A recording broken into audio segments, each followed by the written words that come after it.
So it was a lot of giant family movie nights. It was time spent, in groups of friends or at each other's houses with the families around. And there's a lot to be said for that. But we were engaged just 2 years, or 1 year after we graduated from high school. Wow. And do you know what? On the first show, you talked about your dads, and you spoke about it that way about your own father and your father-in-law. But now that you tell this story, to be literally in the most formative parts of a young man's life, you're going through puberty right there with your father-in-law hanging out with you. Yeah, well, part of this too was it's not like she was my only friend.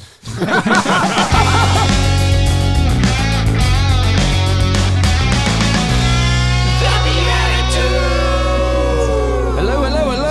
Welcome back to a bonus episode of the BeatiDudes. My name is Paul Kolker, and I am joined, as always, by Nick Besner. What's going on? And Jeff Scheffelbein. What's going on? Identical. That was pretty perfect. good. Pretty good. Ooh, I'm so excited. yeah. Don't make fun of me for that. What's going on? Bonus episode, BeatiDudes. This is so much fun. Oh, guys, what do you think? Oh, my God. We are off to a rip-roaring start already. We are joined today by Dr. J.J. Sanford. We interviewed him last time on everything University of Dallas and pursuit of truth and virtue and all kinds of great stuff. So if you haven't seen that episode, go back and watch it.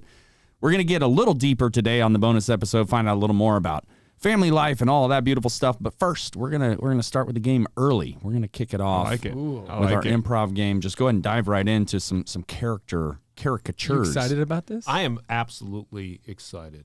I cannot wait. I'm panting with anticipation. Let's go. Anti-pantal. Antipodal? I'm not sure what Jeff said. Do you know you're the first guest that we're actually going to not make improv? You just have to pull. So why don't you explain this one to us? This is a unique. Yes, yeah. we're gonna mix this one up. It's blessed are the joke makers. So, but we're gonna put a twist on bonus style. Bonus style, ladies and gentlemen. No, so each person is going to get a character card, and Dr. JJ is going to have to guess what character we are. We're all gonna answer the same question, but he's gonna have to guess what we are. And we're going to try to telegraph it a little bit more with these. So we still get a guitar clock? Yes. Okay. Yes, we still have time. My brain still needs help. No, for sure. Yeah. It's also very warm in here. So, okay. So take a look at your character cards real quick. Just make sure. Okay. All right. That's my reaction to everything. And the question that we're answering as these characters, and again, this will become clear as Dr. J guesses. So, Dr. J. Dr. J. I was going to Dr. Well, he repeated the J. So yeah, it works out perfectly. You just repeat the doctor as well. Well, and it was a Planet of the Apes reference. Oh, help me, Dr. J. Anyway, no, that's deep cut. All right. The best pilgrimages offer blank to its pilgrims.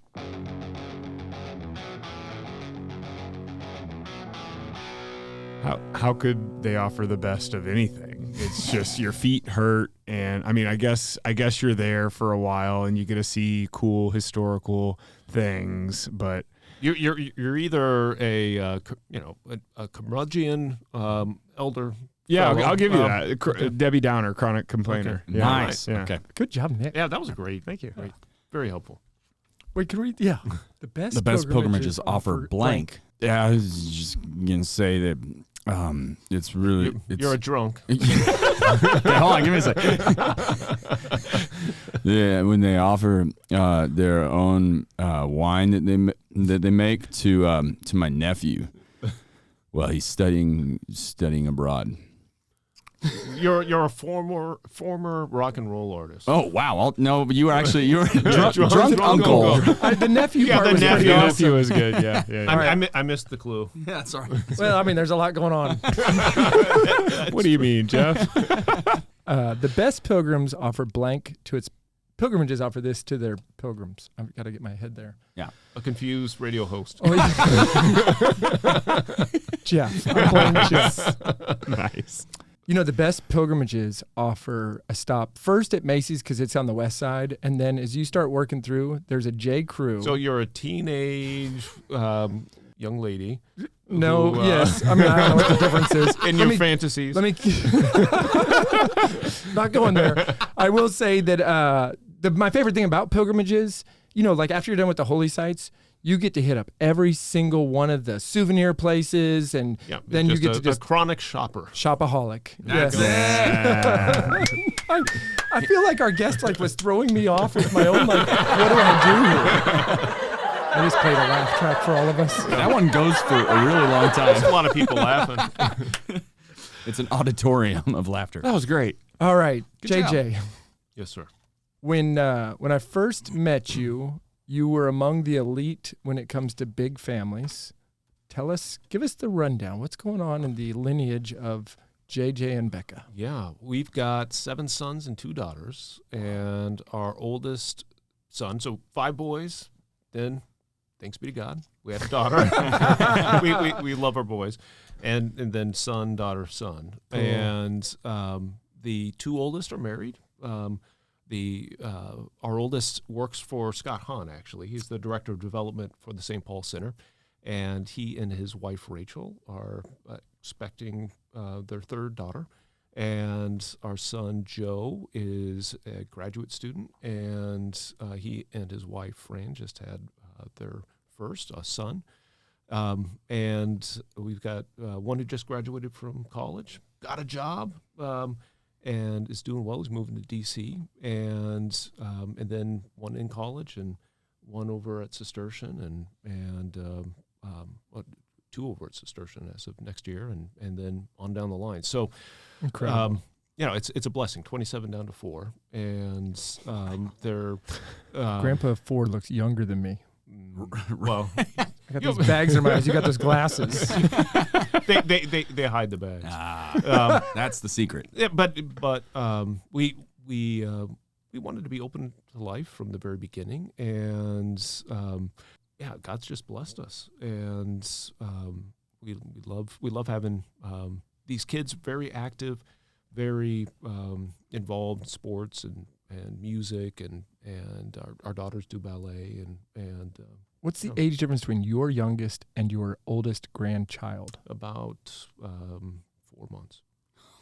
Wow. Yet you have been able to and- rise in your career and in your education levels and in your impact. What a beautiful This is all story. my wife, who's been all in on.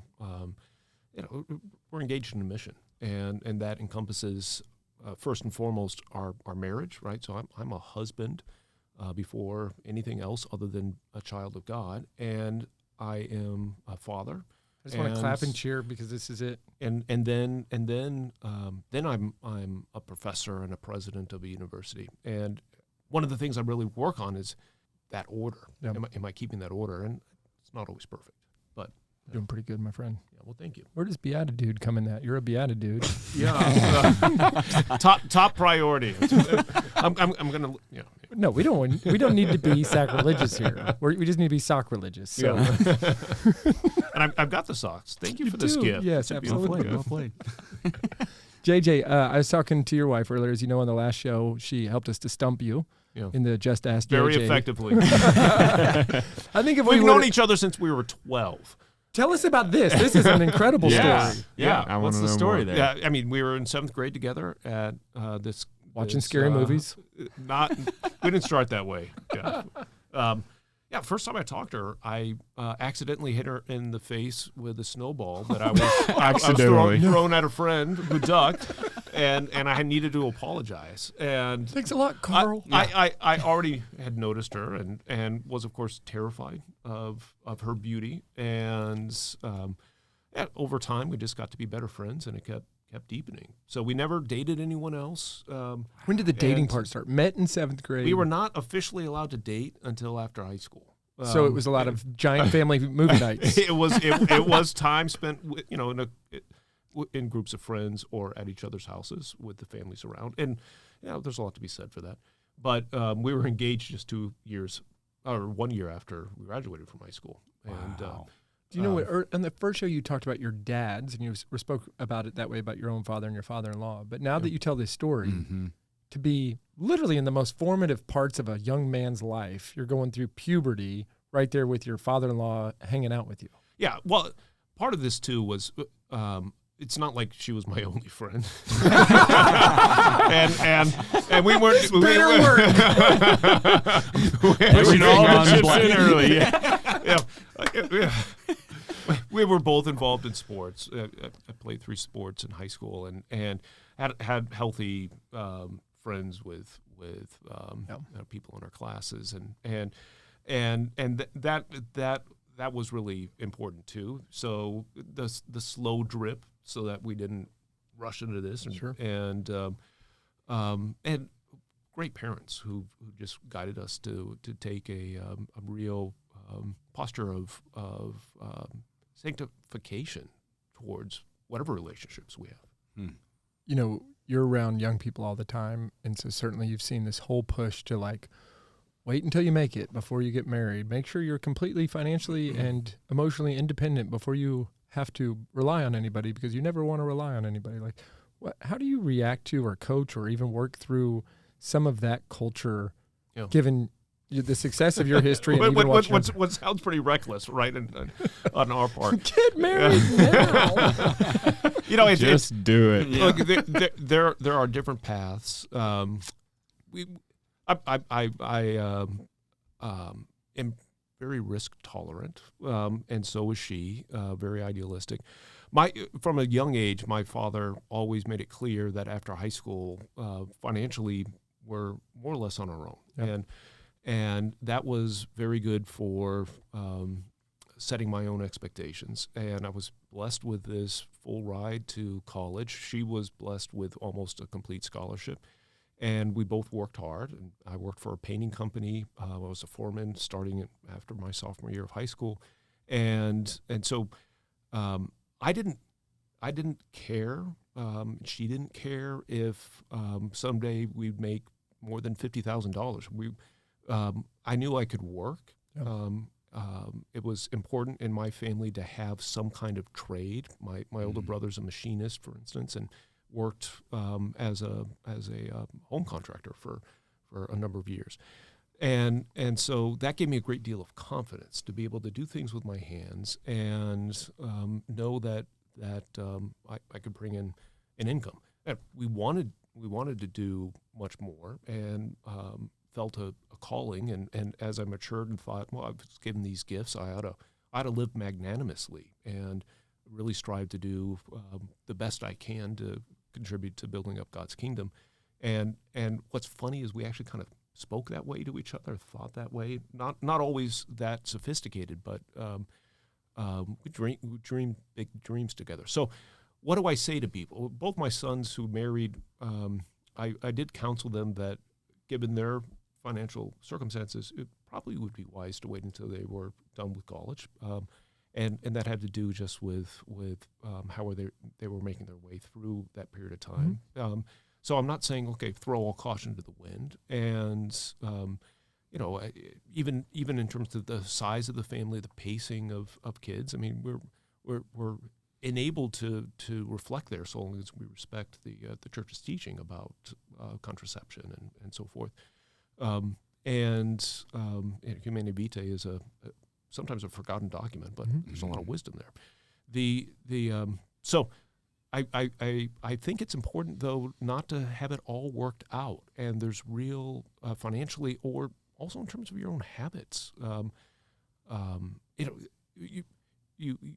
I was never accustomed to living by myself. I never lived by myself, and I lived in a dorm room after I moved out of my parents' house, and then was sharing an apartment with my wife. And all the little things that I might have developed, my little protected areas and things nobody should touch and so forth. What a blessing that I never had those. And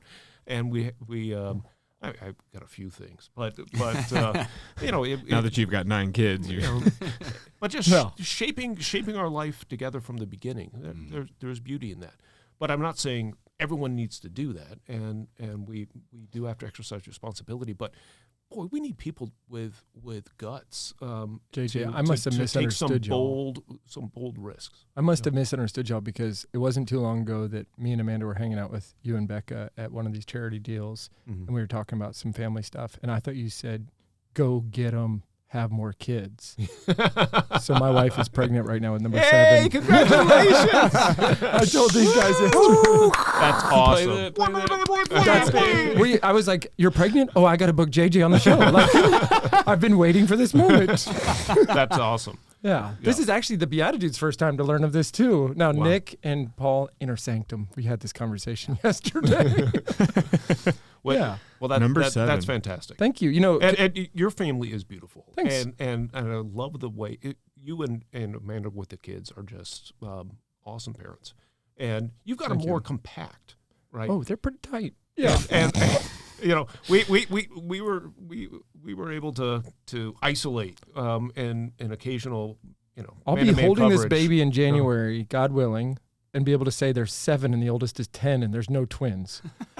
I don't Almost understand math. Yeah. But that doesn't seem to work. 2 quick stories that I think are worth sharing because I think about like what is success? Is success being a university president? Is it having the greatest humor and holiness podcast of all time? You know, Well, is it, I mean, those are cool things, right? And really for all of us when we ask these questions, but I'd look at, and I'm going to brag on these guys, the way that my co-hosts talk about their wives, the way that they love Jesus over their wife over all else. Like, it's just this beautiful testament. You do this too. But then you get to have these like fruits or these nuggets. We announced to our kids just a few days ago that we were expecting number 7. The 5-year-old jumps up on a bench and starts going, "Everybody, hip, hip, hooray, hip, hip." And he's cheering. that's awesome. And later she says, "Man, I love the way you cheered." And he said, "Mom, more kids equals more love, and I love love." I thought, if everybody just Got loved it. love, Cool. There we go. and then the Put it on bumper sticker. I love Some people might be confused. I love love. Okay. I'm Ron Burgundy. The other one that I want to tell is that my 9-year-old, she's a little girl, but she's good friends with the neighbor girl, and I was like, "You can tell her." So she tells her, "I am the oldest of 7." Yeah. And her friend says, "Well, not yet." And she says, "No, that's a baby, Yeah. and it's my sibling, no matter what happens." What a and I was witness. like, "We're winning." Praise God. No, that's beautiful. Yeah, and That's beautiful. I don't know that I'll be able to remember that during the teen years or maybe even over the weekend, but right now, I'm enjoying that moment. Yeah. It was pretty beautiful. Hold on to that. Yeah. And are you close to the grandkids? Like, how does this play into your life right now? Yeah, I mean, close in the sense that love them and want to spend as much time as we Oh, can. but they're not in state, are they? No. Oh, The- JJ. Gotta move to the 3 Cincinnati. girls, but the grandson, he just moved here with his parents.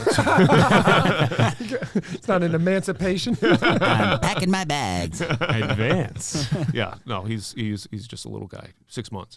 So, yeah, it was different to like, when you imagine having grandkids, you think of your kids as a lot older than just born, and you know, having a son in one arm and a granddaughter in the other was not what I anticipated, but man, was it awesome. And my granddaughters are absolutely delightful, and we see them as much as we can, get them down here. We go up there, and FaceTime is wonderful. And our son and daughter-in-law do a great job just keeping us involved in their lives and their little developments. I realize you're probably friends with Scott Hahn, but I'd be like, "Hey, let me just come visit you at work. I'm just hang out and have coffee in the lobby. Hey, Scott Hahn, hey, love to talk about." He's a great guy. Oh, yeah. Who you can just we lived near each other for a number of years. Of course, worked at the same university. Sure. You know, he's a normal dude. No, he is. He's He's a a beata dude. dude. He's a BeatiDude. Yeah. Will you tell him to come down here? Well, next time he comes to visit you, will you tell him come sweat it out in the BeatiDudes? Well, he does come down to Sweat lunch. Dallas, and I'm serious. We need him. Yeah. You're great. We also need him. yeah, no, he's To better. follow he's you. better. We need him to follow you. It's hard to follow you. Yeah. Well, speaking of greatness, when I think of the University of Dallas, maybe one more thing, we were talking about how it somehow has brought together in harmony so many different movements, apostolates, orders. Like, there's so much happening.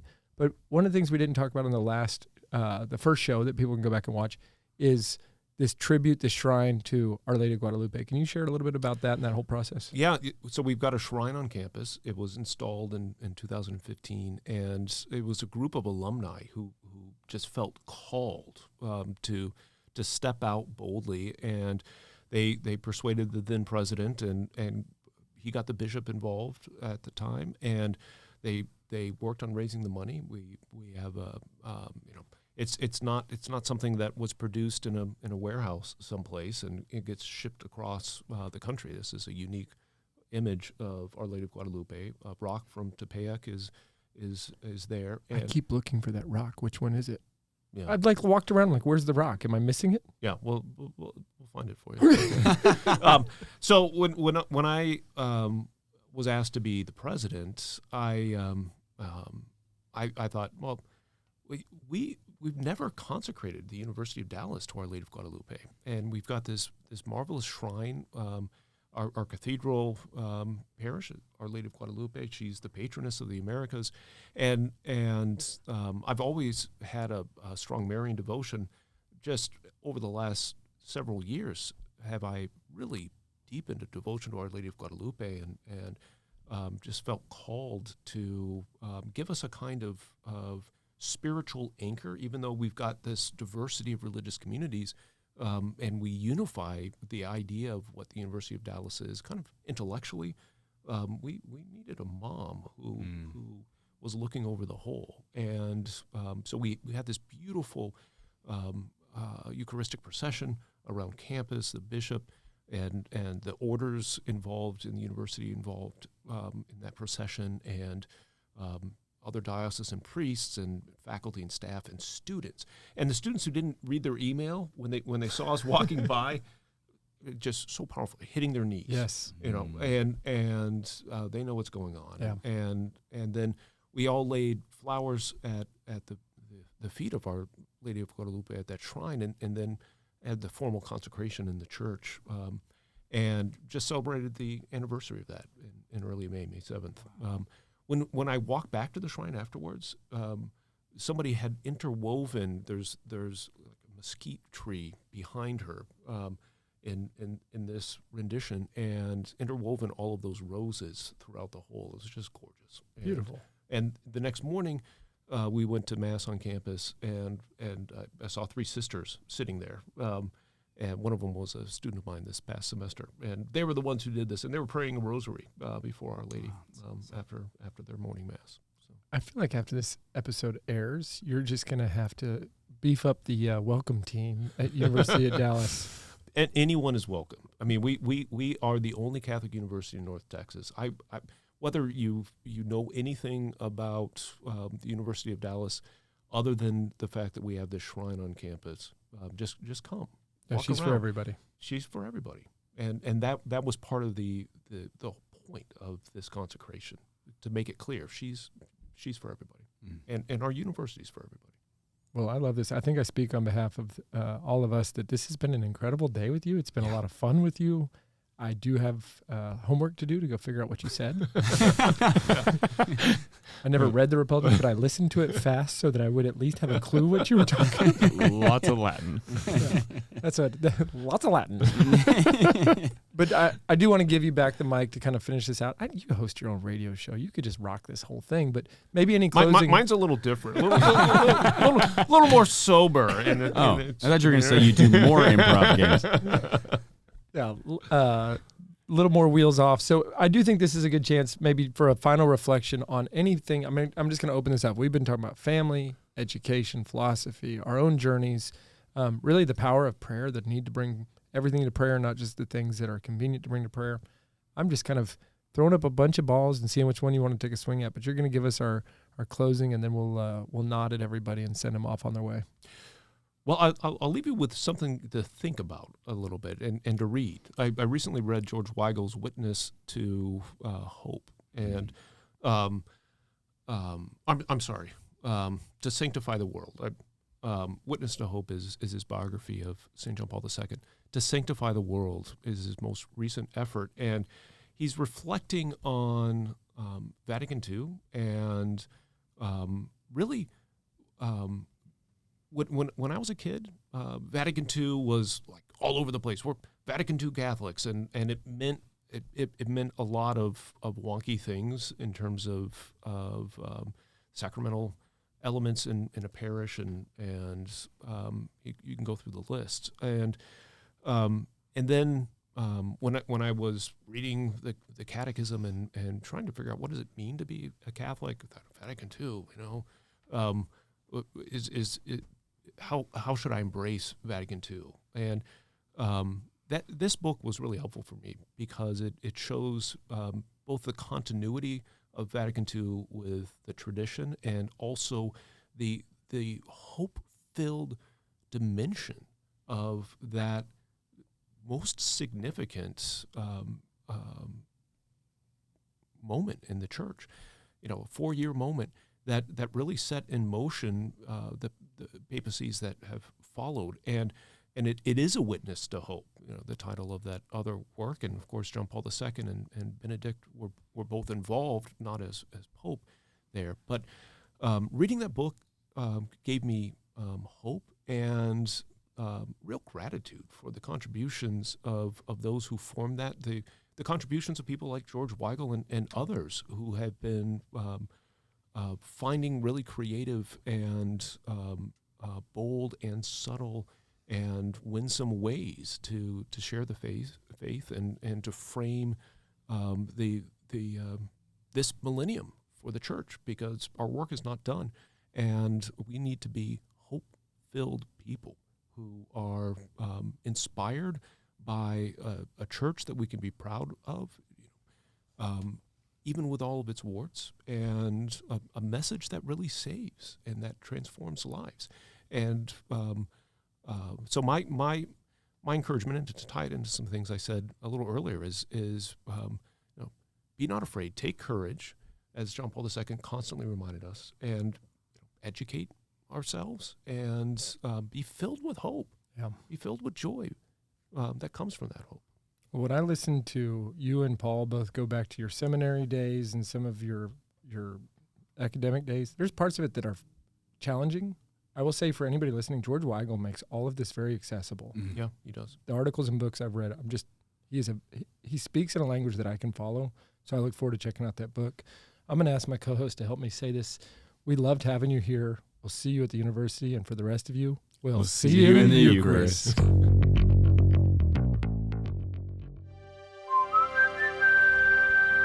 This podcast is part of the Spoke Street Network. For more great podcasts, visit spokestreet.com.